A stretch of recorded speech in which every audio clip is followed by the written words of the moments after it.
வணக்கம். இன்றைய முக்கிய செய்திகள். இங்கிலாந்து நாட்டின் லண்டன் மாநகரில் வரும் 4/9/2025 முதல் 8/9/2025 வரை நடைபெறும் கயிறு இழுக்கும் உலக சாம்பியன்ஷிப் போட்டியில் கலந்து கொள்ளும் இந்திய அணியில் தேர்வாகியுள்ள புதுச்சேரி மாநிலம் மணவெளி சட்டமன்ற தொகுதி டிஎன்பாளையம் பகுதியைச் சேர்ந்த வீராங்கனை ஜெயக்குமார் இவர்களுக்கு பயண செலவிற்காக சட்டப்பேரவைத் தலைவர் செல்வம் அவர்கள் முதலமைச்சர் நிவாரண நிதியிலிருந்து ரூபாய் 1 லட்சத்திற்கான காசோலையை முதலமைச்சர் அவர்களிடம் இருந்து பெற்று தந்தார். புதுச்சேரி ஏம்பலம் தொகுதிக்குட்பட்ட நரம்பை மீனவ கிராமத்திற்கு மீன்வலை பழுது பார்க்கும் கூடம் கட்டித்தர அரசுக்கு பலமுறை கோரிக்கை வைத்து வந்த நிலையில் 60 ஆண்டுகளுக்கு பிறகு 2.33 கோடி ரூபாய் பொதுப்பணித்துறையின் மூலம் ஒதுக்கப்பட்டு 1.24 கோடி ரூபாய் செலவில் மீன்வலை பழுது பார்க்கும் இடம் 47,87,000 ரூபாய் செலவில் குளிர்பதன சேமிப்பு கிடங்கு அமைப்பதற்கான அடிக்கல் நாட்டு விழா நடைபெற்றது. இதில் சிறப்பு விருந்தினராக முதலமைச்சர் ரங்கசாமி கலந்து கொண்டு அடிக்கல் நாட்டை துவக்கி வைத்தார். இந்நிகழ்ச்சியில் பொதுப்பணித்துறை அமைச்சர் லட்சுமி நாராயணன், தொகுதி சட்டமன்ற உறுப்பினர் லட்சுமிகாந்தன் ஆகியோர் கலந்து கொண்டு விழாவினை சிறப்பித்தனர். 60 ஆண்டு கால கோரிக்கையை நிறைவேற்றிக் கொடுத்த முதலமைச்சர் ரங்கசாமி மற்றும் பொதுப்பணித்துறை அமைச்சர் லட்சுமி நாராயணனுக்கு நன்றி தெரிவிக்கும் விதமாக சட்டமன்ற உறுப்பினர் லட்சுமிகாந்தன் தலைமையில் மீனவர்கள் முதலமைச்சர் ரங்கசாமியை சட்டப்பேரவை அலுவலகத்தில் சந்தித்து சால்வை அணிவித்து பூங்கொத்து கொடுத்து நன்றி தெரிவித்தனர்.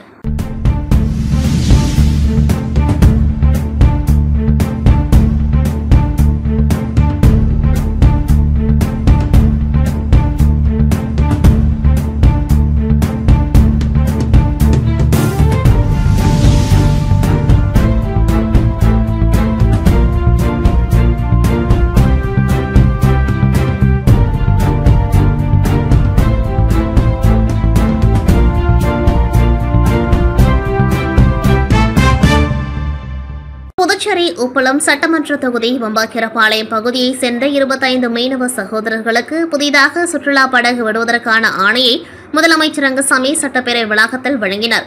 இந்நிகழ்ச்சியில் சபாநாயகர் செல்வம், சுற்றுலாத்துறை அமைச்சர் லட்சுமி நாராயணன், அதிமுக மாநில செயலாளர் அன்பழகன், அதிமுக துணை செயலாளர் கிருஷ்ணமூர்த்தி, மாநில மீனவர் அணி செயலாளர் ஞானவேல், மாநில அண்ணா தொழிற்சங்க செயலாளர் பாப்புசாமி மற்றும் ராஜசேகர், சதீஷ் உள்ளிட்டோர் உடன் இருந்தனர்.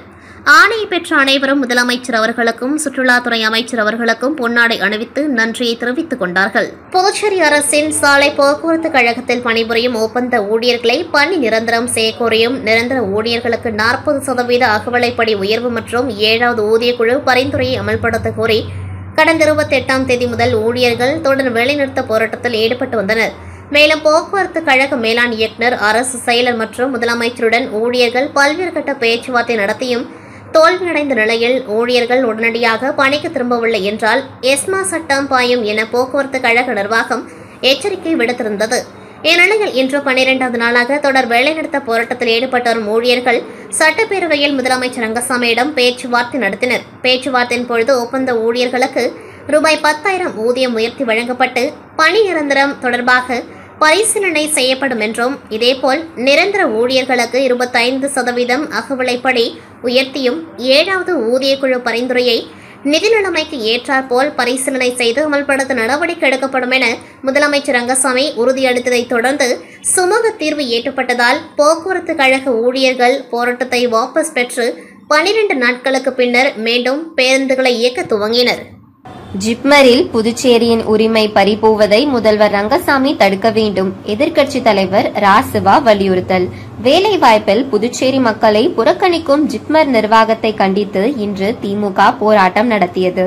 இப்போராட்டத்துக்கு தலைமை வகித்து எதிர்க்கட்சி தலைவர் ராசிவா அவர்கள் பேசியதாவது: புதுச்சேரியில் சிபிஎஸ்இ பாடத்திட்டத்தில் 10,000 பேர் பள்ளி படிப்பிலிருந்து வெளியேறியுள்ளார்கள். இதற்கு முதலமைச்சரும் கல்வி அமைச்சரும் பதில் சொல்லவில்லை. பெற்றோர் கதி கலங்கி போயுள்ளனர். புதுச்சேரி உரிமைகள் தற்போது கைவிட்டு போய் வருகிறது. குறிப்பாக ஜிப்மர் தன்னாட்சி பெற்று நாடாளுமன்றத்தில் சட்டம் இயற்றப்பட்டது. 5 ஆண்டுகளில் சி குரூப் பணியிடங்கள் ஒப்பந்த பணியாக்கிவிட்டனர். செவிலியர் பணியிடங்களில் தவறு தொடங்கியது. கேரள மாநிலத்தவர் முதலில் வந்தனர். தற்போது திட்டமிட்டு செவிலியர் தேர்வை ஜிப்மர் நடத்தாமல் எய்ம்ஸ் மூலம் முதல் முறையாக நடத்துகின்றனர். ஜிப்மர் நடத்திய போது புதுச்சேரி தமிழக மக்கள் மட்டும் பயனடைந்து வந்தனர். தற்போது எய்ம்ஸ் தேர்வு நடத்தினால் வட மாநிலத்தவர் அதிக அளவில் வருவார்கள். ஜிப்மர் தனி அரசாங்கம் நடத்துவதாக நினைக்கிறார்கள். இந்தியை அதிக அளவில் பேசினால் சிறப்பு சலுகை தருவதாக ஜிப்மரில் இந்தி செல் தொடங்கி சீண்டி பார்த்துள்ளனர். ஒன்றிய அமைச்சர் தங்களுக்கு வேண்டிய வட மாநிலத்தவரை இங்கு கொண்டு வரும் மோசடி நடக்கிறது. ஜிப்மர் உரிமையும் பறிபோகிறது. ஒன்றியத்தில் இருப்போர் ருசி கண்டுவிட்டால் இது தொடர்ந்து ஜிப்மர் நமக்கு இல்லாத நிலை ஏற்படும். புதுச்சேரி பட்ஜெட்டில் கால்வாசி ஜிப்மர் மத்திய பல்கலைக்கழகத்துக்கு வருகிறது. சிகிச்சைக்கு வருவோரிடம் வெளியே மருந்து வாங்கி வர சொல்கிறீர்கள். புதுச்சேரி அரசு காப்பீடு செல்லாது என்கிறீர்கள். மோசமாக ஏழைகளுக்கு இல்லாத நிர்வாகமாகி உள்ளது. பணம் கட்டுவோருக்கு மட்டுமே சிகிச்சை என்ற நிலை உள்ளது. புதுச்சேரி அரசானது இது நம் மாநில உரிமை என நினைப்பதில்லை, விட்டு கொடுக்கிறார்கள். அரசு இதில் தலையிட வேண்டும். விரிவுரையாளர் தொடங்கி பல பணியிடங்களில் 1000 பணியிடங்கள் தேவை. தற்போது 500 பணியிடங்கள் எய்ம்ஸ் மூலம் செய்யவுள்ளது தவறானது. நீங்கள் தேவையெனில் டெல்லி நீதிமன்றத்தை நாட சொல்கிறீர்கள். தேர்வு கட்டணம் ரூபாய் 3500 கட்ட சொல்கிறீர்கள். புதுச்சேரியை சேர்ந்தோருக்கு எந்த தேர்வு மையம் ஒதுக்கப்படும் என்பதும் தெரியாது. ஏழைகள் வேலைக்கு போவதையும் புதுச்சேரியை சேர்ந்தோருக்கு கிடைக்க கூடாது என்று ஒன்றிய அமைச்சரும் ஜிப்மர் அதிகாரியும் கூட்டு சதி செய்கின்றனர். ஜிப்மர் உரிமை கேட்கும் போராட்டமாக நடத்துகிறோம். ஜிப்மர் உரிமையை இழந்தால் எதிர்காலத்தில் புதுச்சேரியை சேர்ந்தவர் யாரும் இல்லாத நிலை ஏற்படும் என்றார். அதைத் தொடர்ந்து செய்தியாளர்களிடம் அவர் கூறியதாவது, ஜிப்மரில் இந்தியை திணித்தார்கள், அதை எதிர்த்தோம். அப்போதைய ஆளுநர் தமிழிசை இனி வராது என உறுதி தந்தார். ஜிப்மரில் இந்தி மொழிக்கு அதிக சேவை செய்தால் சலுகை தருவதாக ஜிப்மரில் இந்தி செல் தொடங்கி சீண்டி பார்த்துள்ளனர். தற்போது 454 செவிலியர் தேர்வை ஜிப்மரில் நடத்தாமல் எய்ம்ஸ் மூலம் தேர்வு நடத்துகின்றனர். ஒன்றிய அமைச்சரும் ஜிப்மர் இயக்குனரும் நண்பர்கள். ஜிப்மரில் உறுதிமொழி மறுக்கப்பட்டுள்ளது. நாடாளுமன்றத்துக்கு கொண்டு சென்றுதான் எய்ம்ஸ் மூலம் தேர்வு நடத்த மாற்ற வேண்டும். அதே போல் செய்யவில்லை. பணம் கட்டிதான் சிகிச்சை என்ற நிலை மாறிவிட்டது. ஏழைகளுக்கு உகந்ததாகவும் இல்லை. சி குரூப் முற்றிலும் மறுக்கப்பட்டு ஒப்பந்த பணியில் தான் 3800 பேர் தான் உள்ளனர். பணி ஓய்வு பெற்றவர்களுக்கு மாற்று ஆளும் இல்லை. மருத்துவமனைக்கு முன்பாக என்பதால் அடையாள போராட்டமாக நடத்தியுள்ளோம். தொடர்ந்து புதுச்சேரி உரிமை மீட்பு போராட்டம் நடத்துவோம். மாநில அரசு புதுச்சேரி மக்களின் உரிமை பறிபோவதை கவலைப்படவில்லை. முதல்வர் இவ்விஷயத்தில் குரல் கொடுக்கவில்லை. தேர்வு நடந்தால் புதுச்சேரி அரசுக்கு இழுக்கு. ஒன்றிய அரசு நிறுவனங்கள் நிறைய உள்ளது. ஜிப்மர் தன்னிச்சையாக முடிவு எடுத்து எய்ம்ஸ் மூலம் தேர்வு நடத்துவதை மக்கள் நல்வழி அமைச்சரான ரங்கசாமியும் ஆளுநரும் தடுக்க வேண்டும் என்றார்.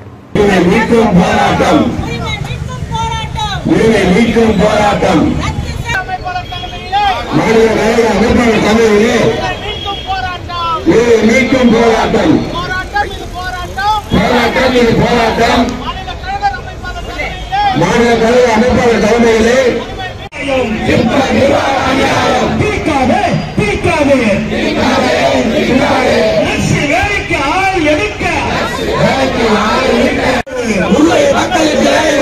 வேண்டும் வேண்டும் இடஒதுக்கீடு, வேண்டும் வேண்டும் இடஒதுக்கீடு, வேண்டும் வேண்டும் இடஒதுக்கீடு, வேண்டும் வேண்டும் இடஒதுக்கீடு. அனைத்து ஜிப்மர் வேலையிலும் 50 இடங்கள் வேலை. மாநில அரசு என்ஆர் அரசு, மாநில அரசு என்ஆர் அரசு. நாதி இல்லை, நாதி இல்லை, நாதி இல்லை, நாதி இல்லை. கேள்வி கேட்க நாதி இல்லை, கேள்வி கேட்க நாதி இல்லை. என்ஆர் அரசு, என்ஆர் அரசு, என்ஆர் அரசு, என்ஆர் அரசு. அநியாயத்தை கேள்வி கேட்க, அநியாயத்தை கேள்வி கேட்க நாதி இல்லை, நாதி இல்லை, நாதி இல்லை, நாதி இல்லை. ஆளும் அரசுக்கு நாதி இல்லை, ஆளும் அரசுக்கு நாதி இல்லை. வேடிக்கை பார்க்காதே, வேடிக்கை பார்க்காதே, வேடிக்கை பார்க்காதே, வேடிக்கை பார்க்காதே. மாநில அரசு அநியாயம். திரும்ப பெறு, திரும்ப பெறு, திரும்ப பெறு, திரும்ப பெறு. கட்டண முறையை திரும்ப பெறு, கட்டண முறையை திரும்ப பெறு. மீண்டும் கொடு, மீண்டும் கொடு, மீண்டும் கொடு, மீண்டும் கொடு. இலவச மருத்துவம் மீண்டும். இழந்து இன்னைக்கு தேர்வு செய்யக்கூடிய இழந்திருக்கக்கூடிய சூழலை ஜிப்மர் இன்னைக்கு நிக்குது. அதற்காக ஜிப்மருக்காகவும் சேர்ந்துதான் நம்ம இங்க போராடிட்டு இருக்கிறோம். ஜிப்மர் அது தகுந்த லெபார்டரி, எத்தனையோ பேர் லெபார்டரிக்கு போயிருப்பீங்க. என்னைக்காவது ஒரு நாளைக்கு லெபார்டரி டெஸ்ட் எடுக்கிறதுக்கு முன்னாடி இருக்கணும். நைட்டு இதை சாப்பிடக்கூடாது, இதுக்கு இருக்கணும், காலையில் இப்ப இருக்குன்னு யாராவது சொல்றாங்களா? ஒருத்தரும் சொல்ல மாட்டாங்க. எங்க இதெல்லாம் செஞ்சீங்கன்னா உங்களுக்கு என்னோட அடையாளத்தை நம்ம ஒவ்வொன்றா குறைச்சிருவோம்.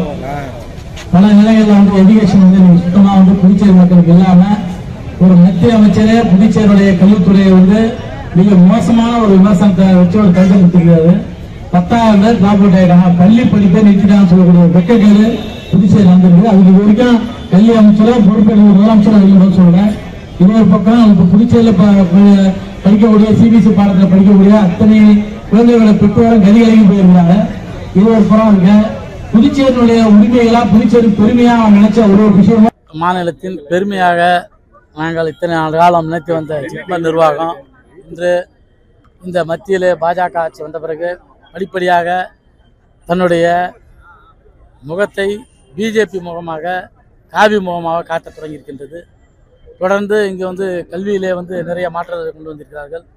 இதையெல்லாம் தாண்டி இத்தனை ஆண்டு காலம் ஜிப்மர் நீட்டுத் தேர்வு வந்த பிறகு கூட ஜிப்மருக்கென்று தனியாக தேர்வு எழுதி தான் ஜிப்மரில் மாணவர்கள் சேர்க்கப்பட்டார்கள். அப்போது புதுச்சேரி மாணவர்களுக்கு அதிக வாய்ப்புகள் கிடைத்தது. புதுச்சேரி சுற்றி இருக்கிற தமிழக பகுதி மக்களுக்கும் அந்த வாய்ப்புகள் கிடைத்தது. அதன் பிறகு நீட்டை கொண்டு வந்த பிறகு அதிகமாக புதுச்சேரி மாணவர்களுக்கு இங்கே வாய்ப்பு மறுக்கப்பட்டிருக்கிறது. அந்த கோட்டாவை தவிர அவருக்கும் புதுச்சேரி மாணவர்களுக்கு வாய்ப்பு கிடைக்கவில்லை. இதையெல்லாம் தாண்டி இப்போது மும்முரமாக தொடர்ந்து அவர்கள் இந்தியை திணித்தார்கள். அதை எதிர்த்து போராட்டம் நடத்தணும். கடந்த முறை புதுச்சேரி கவர்னர் அந்த தமிழிசை போன்றவர்கள்லாம் பார்த்தாங்க. அதெல்லாம் நாங்கள் மாற்றிட்டோம், இனிமேல் அது மேலே வராதுன்னு சொன்னாங்க. இப்போது 24/7 ஒரு அறிக்கை கொடுத்துருக்காங்க. அந்த அறிக்கையில் என்ன கொடுத்துருக்காங்கன்னா, இந்த ஜிப்மரில் வேலை செய்கிறவங்கள யார் இந்தி மொழிக்கு முக்கியத்துவம் கொடுத்து இந்தி மொழி புழக்கத்துக்கு அதிகமாக சேவை செய்கிறாங்களோ, இந்தி மொழியை விரைவில் கற்றுன்னு வராங்க, அவங்களுக்கு சிறப்பு சலுகைகள் கொடுப்போம் அப்படின்னு சொல்லிட்டு இந்தி செல்லுன்னு ஒரு செல்லை ஆரம்பித்து கொடுத்துருக்காங்க. இது இந்த புதுச்சேரி மக்களை சீண்டி பார்க்கக்கூடிய ஒரு விஷயமா இருக்குது. இதை தாண்டி இங்கே சேர்க்கக்கூடிய செவிலியர் தேர்வு இன்றைக்கி ஏறக்குறைய ஒரு 540 பேர் எடுக்கக்கூடிய ஒரு செவிலியர் தேர்வு முழுக்க ஜிப்மரே 20 ஆண்டு காலம் இது ஒரு நிகர்நிலை பல்கலைக்கழகம். இதுக்கு எல்லா தகுதியும் இருக்குது. இங்கே இருக்கக்கூடிய எல்லா டெஸ்ட்டும் இவங்க தான் எடுக்கிறாங்க, இவங்க தான் திருத்துறாங்க. ஆனால் இங்கு ஒரு மோசடி செய்வதற்காக புதுச்சேரியில் இருக்கக்கூடிய நர்ஸு தேர்வை எய்ம்ஸில் நடத்த திட்டமிட்டு இன்னைக்கு அறிவிப்பு கொடுத்துருக்காங்க. வரக்கூடிய 24 நடத்துறதா சொல்லியிருக்காங்க. எய்ம்ஸில் நடத்துறது அவங்க சொல்லக்கூடிய காரணம் நிறையான காரணம் கிடையாது. மத்திய அமைச்சரும் இங்கே இருக்கிற புதுச்சேரியினுடைய இயக்குனரும் உறவினராக இருக்கிறாங்க, வேண்டியவங்களாக இருக்காங்க, நண்பர்களாக இருக்கிறாங்க. அதனால் ஒரு வாய்மொழி உத்தரவில் செஞ்சுருக்காங்க.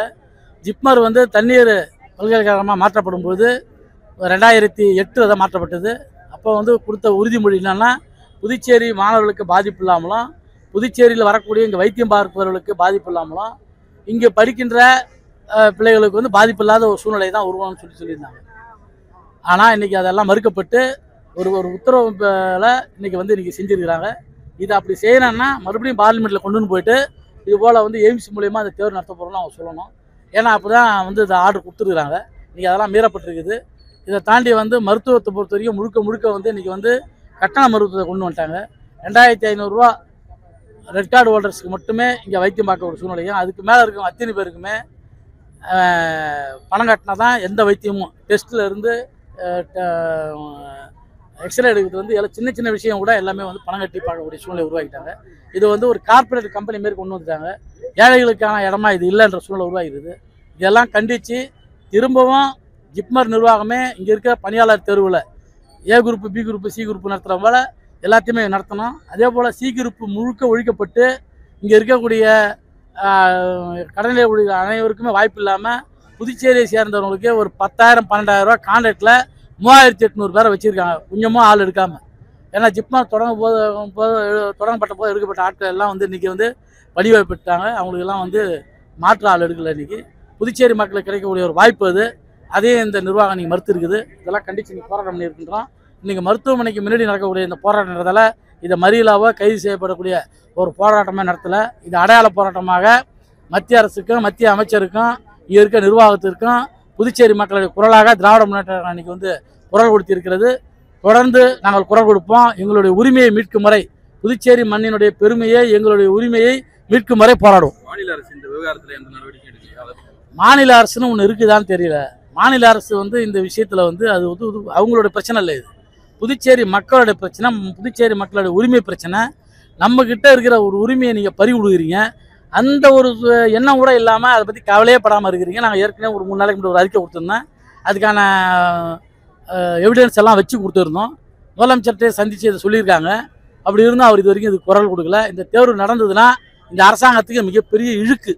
இந்த அரசாங்கம் இந்த புதுச்சேரியில் நடக்கிறது வந்து ஒரு மிகப்பெரிய அநீதி அது. ஏன்னா மத்திய அரசினுடைய நிறுவனங்கள் புதுச்சேரியில் நிறையா இருக்குது.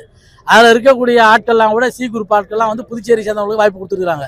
இந்த ஜிப்மர் இன்றைக்கி வந்து தன்னிச்சையாக அப்படி ஒரு முடிவு எடுத்து எய்ம்ஸ் மூலியமாக அதை நடத்தணும்னு சொல்லும்பொழுது நம்மளுடைய உரிமை பறிபோகுதுன்றதை இந்த அரசாங்கம் உணரணும். முதலமைச்சர் உணரணும். அவரே தான் நலவழித்துறை அமைச்சராக அவர் உணரணும்.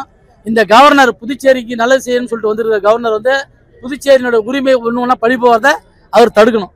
புதுச்சேரி பாரதிய ஜனதா கட்சி சார்பாக இன்று மாநில தலைவர் வி.பி. ராமலிங்கம் அவர்கள் 78வது சுதந்திர தினத்தை முன்னிட்டு தொகுதிதோறும் பொதுமக்களுக்கு வழங்குவதற்காக 3000 தேசிய கொடி வழங்கும் நிகழ்வாக புதுச்சேரி தலைமை தபால் நிலைய அதிகாரியிடம் ரூபாய் 75,000 காசோலை தலைமை அலுவலகத்தில் வழங்கப்பட்டது. இந்நிகழ்வில் மாநில பொருளாளர் ராஜு கணபதி, மாநில ஊடகத்துறை தலைவர் நாகேஸ்வரன், மகேஷ் ரெட்டி, அருண் பிராங்க் அவர்கள் உடன் இருந்தனர். சேதராப்பட்டு ஸ்ரீ அரவிந்தர் கலை மற்றும் அறிவியல் கல்லூரியில் 22வது பட்டமளிப்பு விழா ஆகஸ்ட் 8ஆம் தேதியன்று கல்லூரியின் கலையரங்கத்தில் நடைபெற்றது. இவ்விழாவில் சிறப்பு விருந்தினராக அண்ணாமலை பல்கலைக்கழகத்தின் கல்லூரி மேம்பாட்டு சபை கல்வித் தலைவர் டாக்டர் கோபிநாத் அவர்கள் பங்கேற்று பல்கலைக்கழக அளவில் தேர்ச்சி பெற்று சுமார் 350 மாணவர்களுக்கு பட்டங்களை வழங்கி வாழ்த்துரை வழங்கினர்.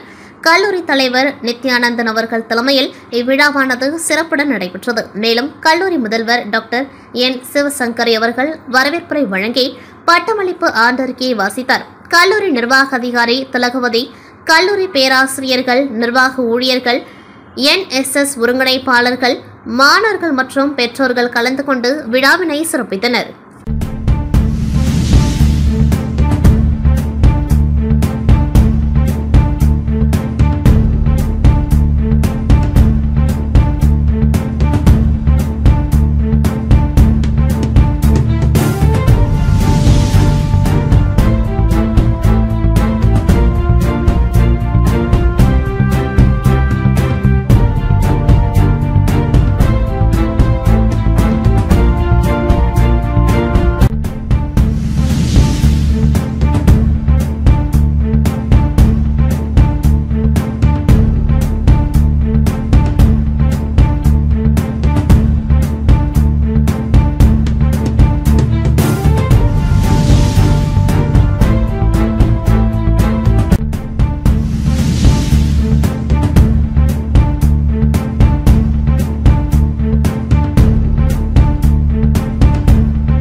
நிர்வாக அலுவலர்களின் குறைகளை கேட்டறிய மாதம் ஒருமுறை கோட்டாட்சியரும் 3 மாதத்திற்கு ஒருமுறை மாவட்ட கலெக்டரும் குறைகேட்பு கூட்டம் நடத்திட வேண்டும். கடலூர் மாவட்டத்தில் கோட்டளவில் பணியிட மாறுதல் கேட்டு 50க்கும் மேற்பட்டோர் மனு செய்தும் மாறுதல் வழங்குவதில் காலதாமதமாகிறது. அதனால் பணியிட மாறுதல் வழங்கிட வேண்டும். கிராம நிர்வாக அலுவலகங்களில் கழிவறை, குடிநீர், மின் வசதி உள்ளிட்ட அடிப்படை வசதிகள் செய்து கொடுக்க வேண்டும். தகுதிக்கான் பருவம் முடிக்காத கிராம நிர்வாக அலுவலர்களுக்கு விரைந்து தகுதிக்கான் பருவம் முடிக்க வேண்டும் என்பது உள்ளிட்ட கோரிக்கைகளை வலியுறுத்தி கடலூர் மாவட்ட கலெக்டர் அலுவலகத்தில் நேற்று தமிழ்நாடு கிராம நிர்வாக அலுவலர்கள் சங்கத்தினர் உள்ளிருப்பு போராட்டத்தில் ஈடுபட்டனர். இந்த போராட்டத்திற்கு மாவட்ட தலைவர் அலெக்சாண்டர் தலைமை தாங்கினார். மாவட்ட செயலாளர் விஸ்வநாதன், பொருளாளர் துரைராஜ், கௌரவ தலைவர் செந்தில் முருகன் ஆகியோர் முன்னிலை வகித்தனர். இதில் சிறப்பு அழைப்பாளராக மாநில துணைத் தலைவர் ஜான் போஸ்கோ கலந்து கொண்டு சிறப்புரையாற்றினார். இதில் மாவட்ட ஒருங்கிணைப்பாளர் ராமன், அமைப்பு செயலாளர் திரு வெங்கடம், துணைத் தலைவர் சிதம்பர பாரதி, இணை செயலாளர் நடராஜன், செய்தி தொடர்பாளர் சிவகுமார், கோட்ட செயலாளர் அன்பரசன், போராட்டக்குழு தலைவர் கலையரசன் உட்பட பலர் கலந்து கொண்டார்கள். புதுச்சேரி அரசு நலவழித்துறை சார்பில் உலக தாய்ப்பால் மாதத்தை முன்னிட்டு விழிப்புணர்வு நிகழ்ச்சி ஆரம்ப சுகாதார நிலையம் தவளக்குப்பத்தில் நடைபெற்றது. சுகாதார உதவி ஆய்வாளர் இளஞ்செழியன் வரவேற்புரையாற்றினர். மருத்துவ அதிகாரி அஸ்மா தலைமை தாங்கினர். மருத்துவ அதிகாரிகள் செல்வநாயகி, பாலசுப்ரமணியன், சாகுல் ஹமீத், நாகார்ஜுன் ஆகியோர் முன்னிலை வகித்தனர். மருத்துவ அதிகாரி அஸ்மா பேசுகையில், தாய்ப்பாலின் பெருமைகள் மற்றும் சீம்பாலின் சிறப்பு தன்மையான குழந்தை பிறந்தவுடன் தாயிடமிருந்து சுரக்கும் மஞ்சள் நிறம் கொண்ட கெட்டியான பால் சீம்பால் எனப்படும். இதை ஆங்கிலத்தில் கொலஸ்ட்ரம் என்று கூறுவார்கள். சீம்பால் கொடுப்பது குழந்தைக்கு நாம் கொடுக்கும் முதல் தடுப்பூசியாகும். சீம்பாலில் உள்ள நோய் எதிர்ப்பு சக்தி குழந்தையை பல வியாதிகளில் இருந்து பாதுகாக்கிறது. சுகப்பிரசவத்திற்கு பின் அரை மணி நேரத்திற்குள்ளும், அறுவை சிகிச்சைக்கு பின் 4 மணி நேரத்திற்குள்ளும் சீம்பால் கொடுக்கப்பட வேண்டும். சீம்பால் கொடுப்பதால் தாயின் வயிற்றிலிருந்து நஞ்சு வெளியேறுகிறது, இரத்தப்போக்கு தடுக்கப்படுகின்றது. குழந்தை பிறந்தவுடன் வெளியேற வேண்டிய முதல் மலத்தை விரைவாக வெளிக்கொண்டு வர இந்த சீம்பால் உதவுகிறது. மேலும் இரத்தத்தில் சர்க்கரை அளவை சீராக்கி கூடுதல் இரும்புச்சத்தை பெறவும் சீம்பால் உதவுகிறது என்று கூறினார். தொடர்ச்சியாக மகாத்மா காந்தி மருத்துவக் கல்லூரி மருத்துவ மாணவ மாணவிகளின் தாய்ப்பால் விழிப்புணர்வு நாடகம் நடைபெற்றது. இந்நிகழ்ச்சி ஏற்பாடுகளை பெண் மேற்பார்வையாளர் உமா, கிராமப்புற செவிலியர்கள் மஞ்சுளா, சிவரஞ்சனி, ஜெயசாந்தி, ஆஷா பணியாளர்கள் மற்றும் அங்கன்வாடி ஊழியர்கள் செய்திருந்தனர். நிகழ்ச்சியில் ஏராளமான பொதுமக்கள் கலந்து கொண்டு பயன்பெற்றனர். சுகாதார உதவி ஆய்வாளர் கிருஷ்ணகுமார் நன்றி உரை கூறினார். விழிப்புணர்வு நிகழ்ச்சியில் கலந்து கொண்ட தாய்மார்கள் தாய்ப்பால் மட்டுமே 6 மாதம் தொடர்ந்து கொடுப்போம், மேலும் 7வது மாதத்திலிருந்து 2 வயது வரை இணை உணவுடன் தாய்ப்பால் கொடுப்போம் என்று உறுதிமொழி எடுத்துக் கொண்டார்கள். இதேபோல் புறநங்குப்பம், நல்லவாடு, ஆண்டியர்பாளையம் துணை சுகாதார நிலையங்களில் தாய்ப்பால் வார விழா கொண்டாடப்பட்டது.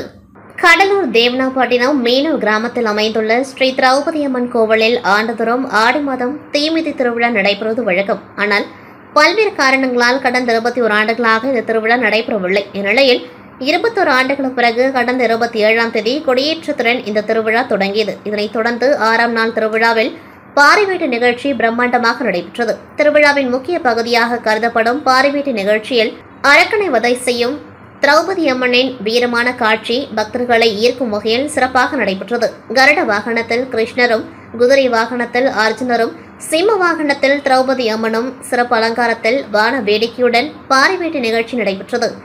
தேவனாப்பட்டினம் மீனவ கிராமத்தில் பாரிவேட்டு நிகழ்ச்சி நடைபெற்று அம்மன் வாகனத்தில் எழுந்தருளி அரக்கனை வதை செய்யும் நிகழ்ச்சியை ஏராளமான பக்தர்கள் கலந்து கொண்டு ஓம் சக்தி என முழங்கினர். பக்தர்கள், பெண்கள், குழந்தைகள் என அனைத்து வயதினரும் உற்சாகமாக பங்கேற்றனர். விழாவுக்காக கோவில் வளாகம் முழுவதும் மின் விளக்குகளால் அலங்கரிக்கப்பட்டு மாலை அலங்காரத்துடன் காணப்பட்டது.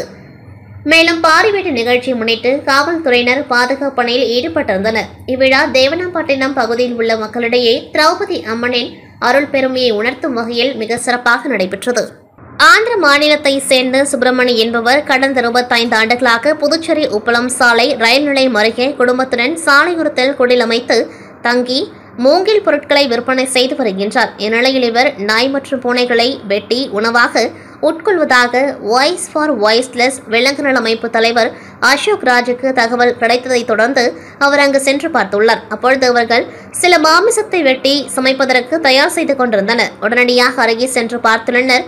அது நாய்க்குட்டியின் கால்கள் போல் இருந்துள்ளது. இதுகுறித்து அந்த குடும்பத்தாரிடம் கேட்டபொழுது அது பன்றி என தெரிவித்துள்ளனர். இதனால் ஆத்திரமடைந்த விலங்கு நல அமைப்பு நிர்வாகிகள் பன்றியின் கால் இவ்வளவு சிறிதாக இருக்குமா என கேள்வி எழுப்பினார்கள். உடனே இலை, காட்டு பூனை என முன்னுக்கு பின் முரணாக தெரிவித்துள்ளனர். மேலும் வெட்டப்பட்ட விலங்கின் கால்கள் அப்பகுதியில் கிடந்துள்ளது. அதனை புகைப்படமாக எடுத்து கால்நடை மருத்துவருக்கு அனுப்பி விலங்கு நல அமைப்பினர் விசாரித்துள்ளனர். விசாரணையில் 80% நாய்க்குட்டிகளின் கால்கள் தான் எனவும், பூனைகளாக இருந்தால் முடிகள் அதிகமாக காணப்படும். ஆனால் வெட்டப்பட்ட கால்களில் அதிகப்படியான முடிகள் இல்லாததால் நாய்களாக இருக்க வாய்ப்பு அதிகம் என தெரிவித்துள்ளனர். உடனடியாக சம்பவம் குறித்து உதயஞ்சாலை காவல் நிலையத்திற்கு அசோக் ராஜ் கொடுத்த புகாரின் பேரில் சம்பவ இடத்திற்கு வந்த காவல்துறையினர் சுப்பிரமணியை கைது செய்து மாமிசத்தை கைப்பற்றி கால்நடை மருத்துவமனைக்கு சோதனைக்காக அனுப்பி வைத்துள்ளனர். மேலும் நாய் மற்றும் பூனைகளை கொன்று அதன் மாமிசங்களை புதுச்சேரியில் விற்பனை செய்கிறார்களா அல்லது சாப்பிடுவதற்காக வெட்டி கொன்றார்களா என்ற கோணத்தில் போலீசார் விசாரணை மேற்கொண்டு வருகின்றனர். புதுச்சேரியில் கடந்த சில நாட்களாக நாய்க்குட்டிகள் மற்றும் பூனைகள் மாயமாவதாக தொடர்ந்து விலங்கு நல அமைப்புகளுக்கு புகார் வந்த நிலையில் தற்போது இச்சம்பவம் பரபரப்பை ஏற்படுத்தியுள்ளது. புதுச்சேரி முருங்கப்பாக்கம் பகுதியில் எழுந்தருளி உள்ள அருள்மிகு சந்துவெளி மாரியம்மன் ஆலயத்தின் 85ஆம் ஆண்டு செடல் திருவிழா கடந்த வாரம் வியாழனன்று கொடியேற்றத்துடன் துவங்கியது. தொடர்ந்து ஆலயத்தில் தினந்தோறும் அம்மனுக்கு சிறப்பு அபிஷேக ஆராதனைகளுடன் சுவாமி வீதியுலா காட்சி நடைபெற்றிருந்தது. இதில் முக்கிய விழாவான இன்று காலை அம்மனுக்கு சிறப்பு அபிஷேகங்கள் செய்து பூஜைகள் நடைபெற்றது. தொடர்ந்து சங்கரபரணி நதிக்கரையில் புனித நீர் திரட்டி பூங்கரகம் ஜோடிக்கப்பட்டு வீதியில் நடைபெற்றது. அதனைத் தொடர்ந்து நண்பகல் இவ்வாலயத்தில் சிறப்பு பூஜைகள் நடைபெற்று பாஸ் ஆகை வார்த்தல் நிகழ்ச்சி நடைபெற்றது. இதில் சிறப்பு விருந்தினராக அரியங்குப்பம் தொகுதி சட்டமன்ற உறுப்பினர் பாஸ்கர் என்கிற தட்சிணாமூர்த்தி, முன்னாள் சபாநாயகர் சபாபதி, வட்டார காங்கிரஸ் தலைவர் ஐயப்பன் ஆகியோர் கலந்து கொண்டு சுவாமி தரிசனம் செய்து வழிபட்டனர். மேலும் இவ்விழாவிற்கான ஏற்பாடுகளை திரௌபதி அம்மன் தேவஸ்தான தனி அதிகாரி பாலசுந்தரம், சந்தவெளி மாரியம்மன் ஆலய விழா குழுவினர்கள், பள்ளத்தர பொதுமக்கள் ஆகியோர் சிறப்பாக செய்திருந்தனர். அரியங்குப்பம், கொம்பியன், நோடாங்குப்பம் புது காலனி பகுதியில் எழுந்தருளி உள்ள அருள்மிகு ஸ்ரீ எல்லைமுத்து மாரியம்மன் ஆலயத்தின் 47ஆம் ஆண்டு பிரம்மோற்சவ விழா நேற்று முன்தினம் கொடியேற்றத்துடன் தொடங்கியது. அதனை முன்னிட்டு ஆலயத்தில் தினம்தோறும் அம்மனுக்கு சிறப்பு அபிஷேக ஆராதனைகளுடன் சுவாமி வீதியுலா நடைபெற்று வருகின்றது. இதில் இன்று கிராம பெண்கள் சார்பில் ஊரணி பொங்கல் வைத்தல் நிகழ்ச்சி மற்றும் பார்க் நிகழ்ச்சியும் நடைபெற்றது. இதில் ஏராளமான பக்தர்கள் கலந்து கொண்டு சுவாமி தரிசனம் செய்தனர். இந்நிகழ்ச்சியில் சிறப்பு விருந்தினராக காங்கிரஸ் மாநில செயற்குழு உறுப்பினர் விஜயலட்சுமி ஜெயமூர்த்தி, திமுக பொதுக்குழு உறுப்பினர் சன் சண்முகம் ஆகியோர் கலந்து கொண்டு சுவாமி தரிசனம் செய்து பொதுமக்களுக்கு சாகை வார்த்தல் நிகழ்ச்சியை துவக்கி வைத்தனர். மேலும் இந்நிகழ்ச்சிக்கான ஏற்பாடுகளை விழா குழுவினர், இளைஞர்கள் மற்றும் ஊர் பொதுமக்கள் செய்திருந்தனர்.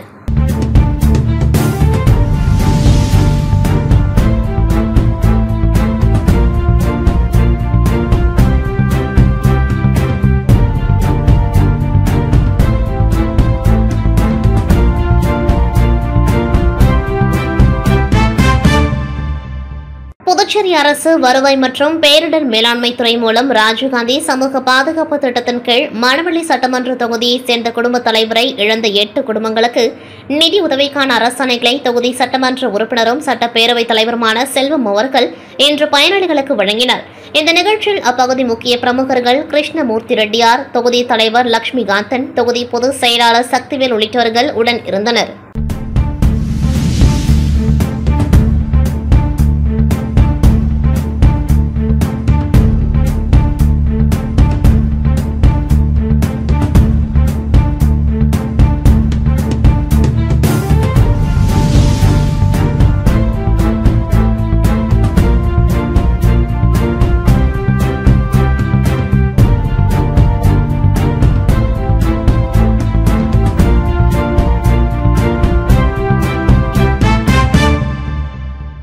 வீராம்பட்டினம் கிராமத்தில் எழுந்தருளி உள்ள அருள்மிகு ஸ்ரீ செங்கழநீர் அம்மன் ஆலயத்தின் பிரம்மோற்சவ தேர் திருவிழாவின் 2ஆம் நாள் உற்சவம் இன்று காலை நடைபெற்றது. இதில் அம்மனுக்கு பால், தயிர், இளநீர், மஞ்சள், சந்தனம், பன்னீர் உள்ளிட்ட திரவியங்களால் ஆன சிறப்பு அபிஷேகங்கள் நடைபெற்று சிறப்பு அலங்காரத்தில் பூஜைகள் செய்து தீப ஆராதனைகள் காண்பிக்கப்பட்டது. இந்நிகழ்ச்சியில் முன்னாள் கொமேன் பஞ்சாயத்து சேர்மன் ஆனந்தன் சிறப்பு விருந்தினராக கலந்து கொண்டு சுவாமி தரிசனம் செய்தார். அதனைத் தொடர்ந்து உற்சவ மூர்த்தியின் வீதியுலா காட்சி மாட வீதிகளில் நடைபெற்றது. இதில் ஏராளமான பக்தர்கள் கலந்து கொண்டு சுவாமி தரிசனம் செய்து அம்மனை வழிபட்டனர். இந்நிகழ்ச்சிக்கான ஏற்பாடுகளை பைபர் கட்டுமர உரிமையாளர்கள் நலசங்கத்தின் உபயத்தில் ஆலய தனி அதிகாரி சுரேஷ், ஆலய திருப்பணிக்குழு வீராம்பட்டினம் மக்கள் குழு மற்றும் கிராமவாசிகள் செய்திருந்தனர்.